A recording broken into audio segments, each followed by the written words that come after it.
प्रतिमा GS academy पे आप सभी का स्वागत है। दोस्तों, आज हम चर्चा करेंगे उत्तर प्रदेश स्पेशल के पेपर 5 और 6 पे। आप लोग लाइक करें, शेयर करें और जिन दोस्तों ने अभी तक हमारे चैनल को सब्सक्राइब नहीं किया है वो सब्सक्राइब कर लें। उत्तर प्रदेश मुख्य परीक्षा में पेपर 5 और पेपर 6 जो जीएस का इस बार पहली बार जोड़ा गया है, उसमें से पेपर 5 से संबंधित चर्चा हम करें, जिसके पहला प्रश्न है 1857 की क्रांति में उत्तर प्रदेश की भूमिका की विवेचना कीजिए। दोस्तों, 1857 की क्रांति बलिया के रहने वाले मंगल पांडे, जो अंग्रेज सेना में एक सैनिक थे,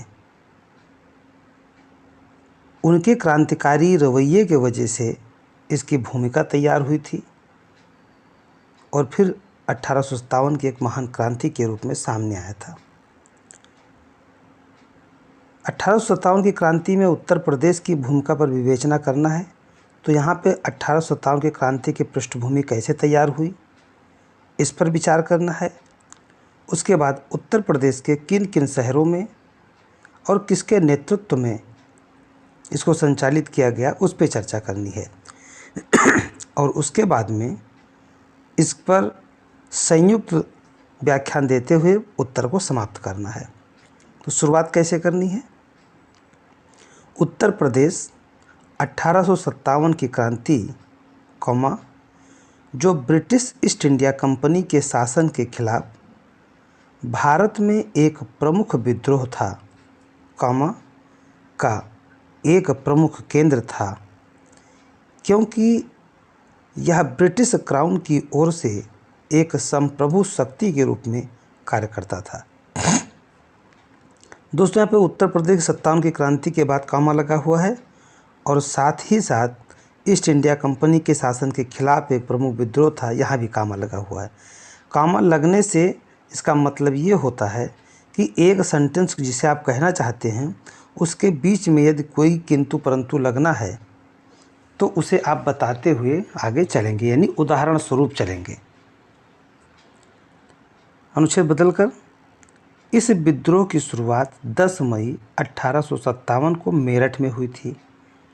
मेरठ भी उत्तर प्रदेश का ही भाग है, यानी 1857 की जो विद्रोह हुआ इसकी शुरुआत 10 मई को मेरठ में हुई। बाद में लखनऊ, कानपुर, बरेली, झांसी, वाराणसी और प्रयागराज जैसे उत्तर प्रदेश के अन्य स्थानों पर शुरू हो गया था।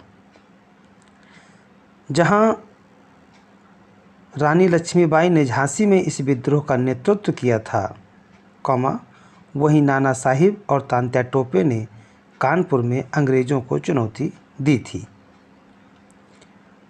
अवध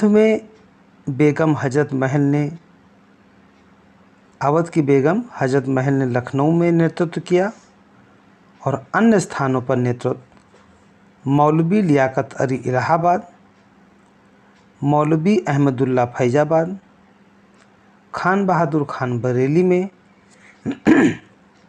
अजीमुल्ला फतेहाबाद में, गजाधर सिंह गोरखपुर में और देवी सिंह मथुरा जैसे नेताओं ने नेतृत्व किया था।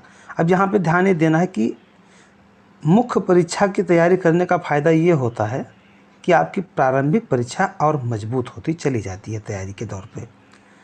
अब जैसे 1857 के विद्रोह की चुनौती पे बात करते हैं, उत्तर प्रदेश का योगदान की बात करते हैं, तो जो मुख्य भूमिका में 2 पैराग्राफ हैं, 2 अनुच्छेद हैं, उसमें आपको ये दिख रहा है कि उत्तर प्रदेश के किस शहर में कौन से महानुभाव ने नेतृत्व प्रदान किया था 1857 की क्रांति के दौरान, और उसके बाद में किसने इन्हें कुचला था। तो अवध की बेगम हजरत महल जो हैं, इन लखनऊ का नेतृत्व की थी और मौलवी लियाकत अली इलाहाबाद के, मौलवी अहमदुल्ला फैजाबाद के, ये वही मौलवी अहमदुल्ला हैं जो फैजाबाद का नेतृत्व कर रहे थे। सरकार ने यानी ईस्ट इंडिया कंपनी ने इनके ऊपर 50,000 का इनाम रखा था कि जो इन्हें पकड़ कर लाएगा उसे 50,000 का इनाम दिया जाएगा।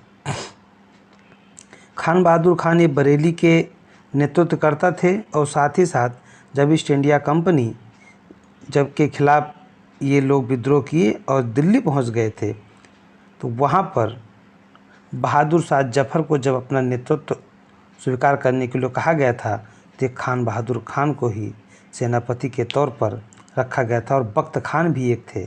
इन लोगों को प्रमुख सेनापति के रूप में स्वीकार किया गया था। तो मौलवी अहमदुल्ला फैजाबाद, खान बहादुर खान बरेली और अजीमुल्ला फतेहाबाद, गजाधर सिंह गोरखपुर में, देवी सिंह मथुरा जैसे नेताओं ने नेतृत्व किया था। साथ ही साथ बिहार में और अन्य जगह पर कई लोगों ने, जैसे बिहार में कुंवर सिंह हुए, इन लोगों ने नेतृत्व किया था। लेकिन जो कि इस प्रश्न में है कि उत्तर प्रदेश की भूमिका क्या है, तो हमारा प्रमुख जो कार्य है, प्रमुख जो बात है, हम उत्तर प्रदेश से संबंधित चर्चा करेंगे। अनुच्छेद बदल कर है, कई देशी शासक इस विद्रोह के बिल्कुल अलग रहे, तो कुछ ने विद्रोह को कुचलने में अंग्रेजों का साथ दिया। यहाँ पर ये विद्रोह असफल भी इसीलिए हुआ क्योंकि मध्यम वर्ग इससे अलग रहा, पढ़े लिखे वर्ग अलग रहे। कुछ यहाँ के जो जमींदार थे, कुछ भारतीय थे, शासक थे, वो इस विद्रोह से या तो अलग रहे और या तो सरकार का यानी अंग्रेजों का साथ दिया विद्रोह को कुचलने में। 5 जून को विद्रोहियों ने कानपुर पर कब्जा कर लिया और नाना साहब को पेशवा घोषित किया गया।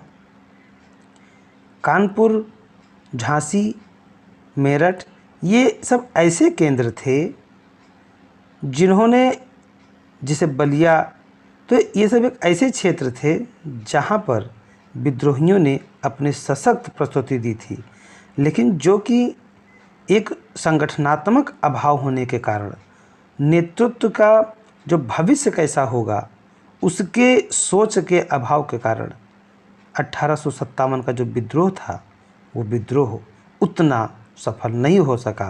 परंतु हम ये भी नहीं कहेंगे कि 1857 का विद्रोह असफल रहा। साथियों ध्यान रखिएगा कि जिस तरह से किसी पत्थर को तोड़ने के लिए प्रथम चोट से फर्क नहीं पड़ता, लेकिन जब अंतिम चोट से पत्थर टूटता है तो प्रथम चोट का भी उतना ही योगदान होता है।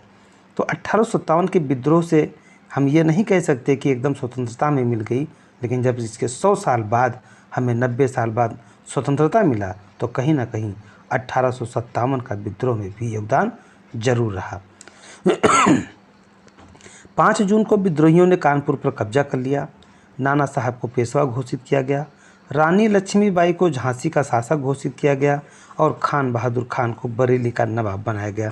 तो इन लोगों ने जहाँ जहाँ नेतृत्व किया था वहाँ पे अपना अपना उत्तरदायित्व संभाल भी लिया था। इस विद्रोह से ब्रिटिश ईस्ट इंडिया कंपनी की जड़ें हिल गई थीं, किंतु उन्होंने आक्रामक रूप से दिल्ली पर कब्जा कर लिया और बहादुर शाह को रंगून भेज दिया। जो बहादुर शाह, जिसे भारतीयों ने अपना नेतृत्व दिया था, एक सिंबल के रूप में बनाया था, उन्हीं को पकड़ करके आक्रामक रूप से विद्रोह दबाया गया और फिर बहादुर शाह को रंगून भेज दिया गया। रंगून मतलब वर्तमान म्यांमार में भेज दिया गया था। अंग्रेज़ों ने 6 दिसंबर 1857 को कानपुर और मार्च 1858 को लखनऊ पर कब्जा कर लिया। अप्रैल 1858 को ब्रिटिश सेना ने झांसी पर कब्जा कर लिया और जून 1858 तक बरेली, बनारस, प्रयागराज जैसे अन्य स्थानों पर पुनः कब्जा कर लिया गया।